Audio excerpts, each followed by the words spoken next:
नमस्कार विद्यार्थी मित्रों, एज्युटेकनो चैनल में आपનું स्वागत है। आज આપણે શીખીશું ધોરણ 10 વિષય हिंदी में प्रकरण नंबर 11 भारतवर्ष हमारा है। प्रकरण नंबर 11 ना स्वाध्यायના તમામ પ્રશ્નોના જવાબ આજે મેળવીશું।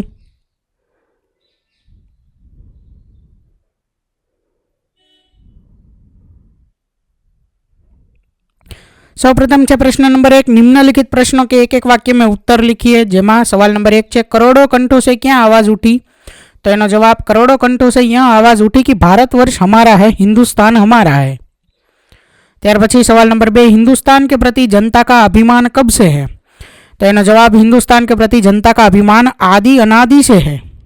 सवाल नंबर 3, नवयुग के नयनों में क्या भरा है? तो एनो जवाब, नवयुग के नयनों में अग्नि के जलते हुए पुंज भरे हैं। त्यार पछी प्रश्न नंबर 2, निम्नलिखित प्रश्नों के 2-3 वाक्यों में उत्तर लिखिए। जेमा सवाल नंबर 1 है, भारतवर्ष हमारा है, यह स्वर धारा किसकी है? तो एना जवाब में आपणे लखी सकीए, भारतवर्ष में करोड़ों लोग रहते हैं, भारतवर्ष के सभी लोग भारतवर्ष हमारा है का स्वर बुलंद करते हैं। यह स्वर धारा भारतवर्ष के करोड़ों करोड़ों लोगों की है। त्यार पछी सवाल नंबर 2, नवसर्जन के स्वप्न कब से जागे?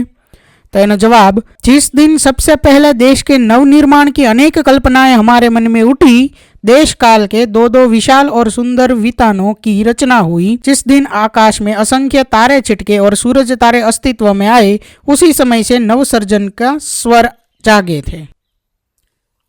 त्यार पछी सवाल नंबर 3, भारतवर्ष हमारा जन्म स्थान कब से है? तो एना जवाब में आपणे लखी सकीए, हमारा देश भारतवर्ष बहुत प्राचीन देश है। जब घटाओं ने सबसे पहले बहराना सीखा था, जब पहले पहल हवाओं ने हहराना सीखा था और सभी समुद्र लहराना सीख रहे थे, उस समय से भारतवर्ष हमारा जन्म स्थान है। अर्थात अनादि आदिकाल से भारतवर्ष हमारा जन्म स्थान है।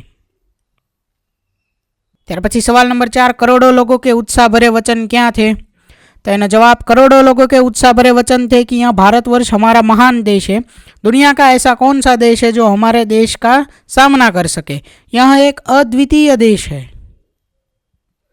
त्यार पछी सवाल नंबर 5, कवि भारत का प्रतिपक्षी किसे मानते हैं? तो एनो जवाब, भारत का स्वतंत्रता आंदोलन यहाँ अपनी सत्ता जमाए बैठे अंग्रेजों के खिलाफ था। कवि उन्हीं को भारत का प्रतिपक्षी मानते हैं। त्यार पछी सवाल नंबर 3, निम्नलिखित प्रश्नों के 4-5 वाक्यों में उत्तर लिखिए। सवाल नंबर 1, हिंदुस्तान हमारा है, स्वर धारा किसकी और कब से है?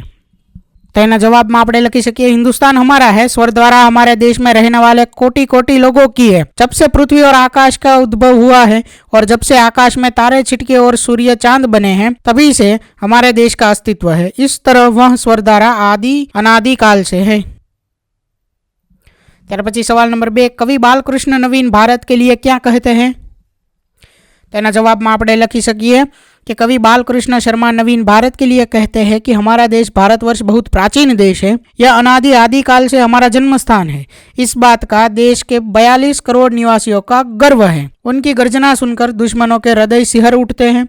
उनका सामना कोई नहीं कर सकता। भारतवर्ष एक महान देश है। त्यार पछी प्रश्न नंबर 4, निम्नलिखित का भावार्थ स्पष्ट कीजिए। जेमा आपेलू छे, गरज उठे 42 कोटि जन सुनिए, हिंदुस्तान हमारा है। तो आनो भावार्थ आपणे कहेवानो छे। तो एना जवाब में आपणे लखी सकीए कि कवि कहते हैं कि भारतवर्ष की समूची 42 करोड़ जनता एक स्वर में भारतवर्ष हमारा है, यह हिंदुस्तान हमारा है का हुंकार भर रही है। वे कहते हैं कि देशवासियों के ये उत्साह भरे वचन सुनकर हमारे विरोधियों के दिल दहल उठे हैं। आज के नए युग के हमारे देशवासियों की आंखों में दुश्मनों के लिए आग के शोले भड़क रहे हैं। उनका सामना करने की किसी में हिम्मत नहीं है। हमारा देश महान है, यह भारतवर्ष हमारा है, यह हिंदुस्तान हमारा है। थैंक यू दोस्तों। एज्युटेकनो चैनल तरफथी विडियो निहाळवा बदल आपनो आभार। आवा बीजा विडियोज निहाळवा माटे अमारी यूट्यूब चैनल एज्युटेकनो अत्यारे ज सब्सक्राइब करो। आभार दोस्तों।